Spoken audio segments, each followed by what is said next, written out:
Bonjour à vous, bienvenue sur la chaîne d'Anna Lucia, Guidance de Lumière. J'espère que vous allez bien, que votre week-end se passe bien pour toutes et tous. Voilà, là je suis dans mon jardin et cette fois il y a le soleil qui est bien sorti. Donc je pense que vous devez voir des reflets de lumière, et en particulier là dans mes petites plumes. Moi sur mon écran ça reflète beaucoup. Donc c'est des petites plumes que j'avais trouvées sur mon chemin, de ci, de là, et que elles étaient d'un blanc immaculé. Donc pour moi c'était des signes, des messages. Donc je les garde dans une petite boîte précieusement, voilà. Ça m'inspire, ça m'apaise, ça me rassure. Et puis voilà, je sais qu'il y a du monde autour, tout simplement. Allez, on va commencer le tirage par une carte du tarot des contes et légendes. Voir ce que les contes et légendes ont à nous apprendre au jour d'aujourd'hui. En tout cas, je vous remercie pour vos commentaires, vos gentils commentaires et tout. Voilà, il y en a une qui se présente. Attention. Oula, le 10 d'épée. Elle n'est pas trop cool celle-ci, mais bon. Alors, le 10 d'épée. Qu'est-ce qu'on nous dit dans notre histoire?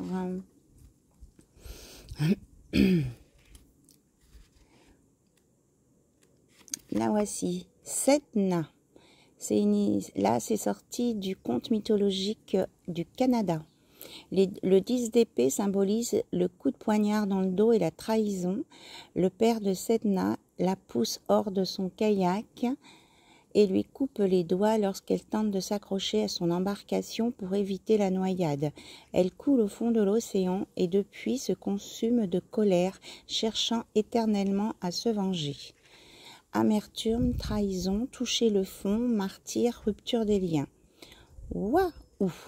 Donc là, on est en train de nous dire qu'il y a des gens qui sont quand même tombés au fond du trou. Là c'est... Et qu'il y a un lien avec la famille. Hein. C'est parce que c'est... Bon, elle est sortie, si je la prends. C'est en lien avec la famille, parce que c'est quand même son père qui l'empêche de s'accrocher à la barque pour se sauver. Donc le valet d'épée, on va regarder. On est quand même dans les épées. Le valet d'épée, c'est la princesse Parizade. Je vous la montre. Alors, ça vient d'Anatolie. C'est un conte populaire arabe. Le valet d'épée représente l'intelligence de la jeunesse. La princesse Parizade utilise sa vivacité d'esprit pour réussir là où les autres ont échoué. Gardant son optimisme intact en toutes circonstances, elle est le signe annonciateur de nouveaux départs et de nouvelles idées pour elle-même et pour ceux qui l'entourent. Volubilité, énergie, réflexion, curiosité, sincérité. Bon, ouf, on apprend que quand même la personne, si elle n'a pas été aidée, là, eh bien, elle va s'en sortir. Voilà, elle va réussir à s'en sortir. Vous voyez, elle gravit les échelons de la montagne et elle est guidée. Donc, la personne qu'on veut essayer de précipiter au fond du trou, eh bien, elle va s'en sortir. Voilà, donc c'est plutôt un beau message. Donc, même si vous avez l'impression que vous n'avez plus de solution parce que vous vivez quelque chose de difficile, eh bien, vous penserez à cette princesse-là qui vous dit qu'on peut s'en sortir. Voilà. Super. Ok, bah dites donc, quand ça démarre comme ça secoue un peu. Alors, j'avais pris quoi? Eh bien, tiens, on va aller s'équilibrer les chakras après ça, hein. Parce que...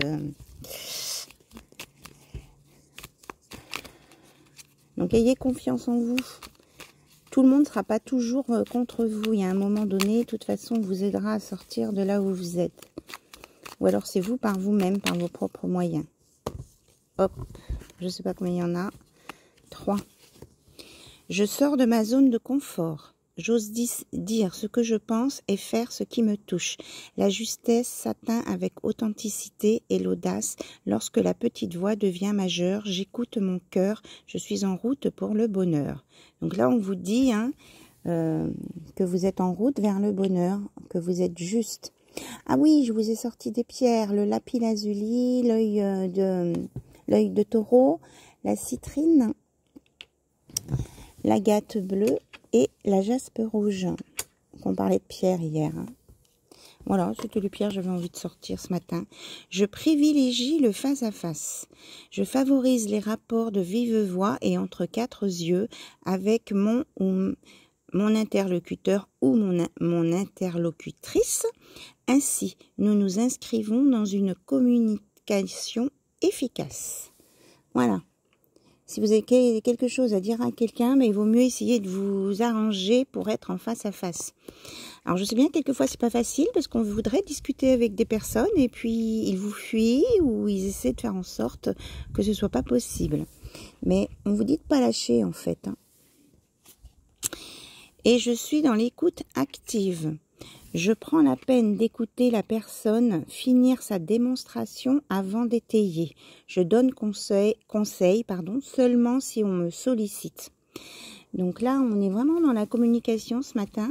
Donc on vous dit que, ok, on discute face à face, mais on laisse parler l'autre, expliquer jusqu'au bout son raisonnement ou ce qu'il a à vous dire. Et après, vous pouvez vous intervenir. Après, si on me sollicite, on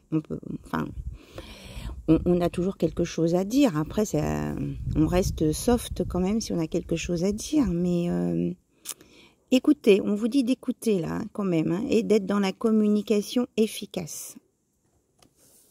C'est important. L'écoute et la communication efficace. En face à face.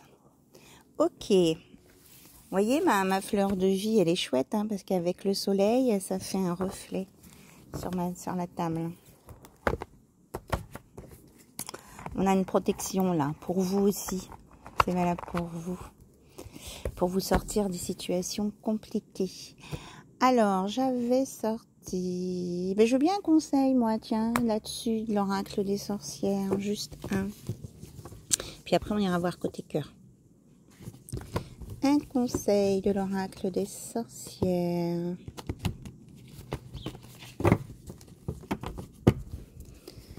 Alors, elles sont grandes, elles sont pas très faciles. Là.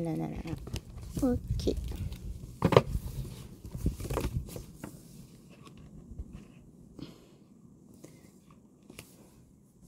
Je suis dans l'écoute active, elle bouge, donc je coupe.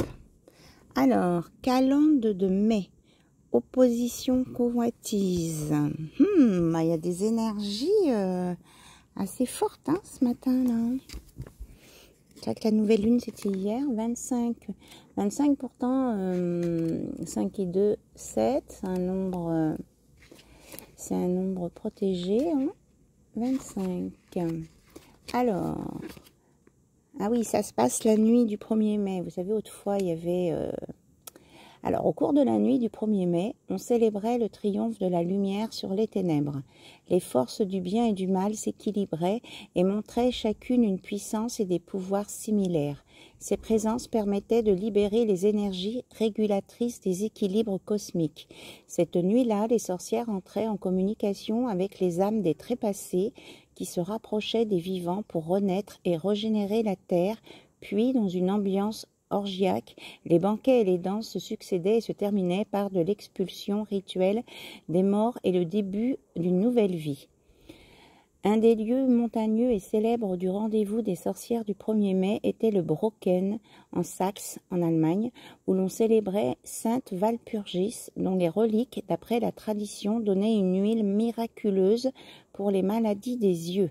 La manite phalloïde, champignon vénéneux employé dans les rites de sorcières, était associée au crapaud qui, vivant à proximité et mangeant les insectes tués par le poison, devenait lui aussi venimeux par la peau. Cette dernière contient un alcaloïde, la batrachotoxine, qui, dans la préparation de certains onguents, voilà, les pommades, augmentait la clairvoyance et le tonus musculaire et la vigueur sexuelle. Alors, la signification de tout ça.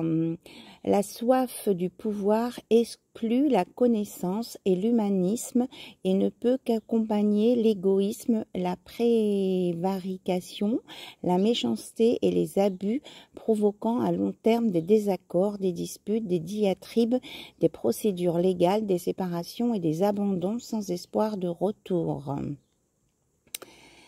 Ok. Bon. Donc là, on vous dit quand même de ne pas être dans la... Il y a quelqu'un autour de vous qui est dans la soif du pouvoir et qui en est à un tel point qu'il veut garder les connaissances pour lui et n'est plus du tout dans l'humain. Donc, à mon avis, là, on vous annonce quand même des disputes, des désaccords en lien peut-être avec la justice. Hein, et des personnes qui vont pas s'occuper de vous, qui vont vous laisser avec vos trucs. Hein. Mais bon, on a la... Je suis dans l'écoute active, n'arrête pas de bouger. On a le valet d'épée, là, avec cette princesse qui s'en sort. Et oui, d'accord. On me dit aussi de sortir de votre zone de confort. Hein. C'est-à-dire que pour que vous arriviez à dépasser tout ça, vous aurez besoin de sortir de votre zone de confort et d'écouter votre cœur. De ne pas suivre les autres sur ce chemin de méchanceté, de mensonges et tout. Restez-vous dans l'amour, dans l'amour, dans l'amour, c'est votre chemin. Il n'y a que par ce chemin que vous allez vous en sortir d'une situation spécifique qui peut vous parler, dont je n'ai pas connaissance et que de toute façon, même si j'avais des indices, je ne donnerai pas de détails sur la chaîne. Voilà. Et on vous dit que vous aurez l'aide, regardez, de l'aubépine, fidélité, amitié. Vous allez quand même vous faire soutenir. Là, il y a des lutins, des fées, vous avez la bougie, vous allez être guidé de toute façon par l'univers hein, pour sortir de ça. Mais soyez très attentive. À un moment donné, il faudra sortir de votre zone de confort, mais vous allez réussir à vous élever au-dessus de tout ça. Voilà. Donc là, c'était des messages très forts. Ok. Donc, qui sûrement que quelqu'un avait besoin d'entendre. Et qu'il y a une petite fée... Annabelle, je pense à toi. Il y a une petite fée qui te guide. Voilà. Mais ça sera costaud. Voilà. Et qu'il faut bien être dans la protection. Protection du cercle magique. Protégez-vous. Ok. Voilà. Donc ça, c'était peut-être un premier message. Donc je regarde le timing. On est à 13h19, 13h20. Je ramasse les cartes et je vais faire maintenant un autre tirage qui sera plus côté cœur. On va voir un peu les messages qui vont sortir. On va changer d'énergie là, qui sont quand même assez lourdes. Voilà, où je vais arrêter la vidéo là. Je vous fais plein de bisous, puis je vais en refaire une autre côté cœur et faire un petit nettoyage d'énergie. Bisous à vous, je reviens dans une nouvelle vidéo. Bisous, bisous. Merci.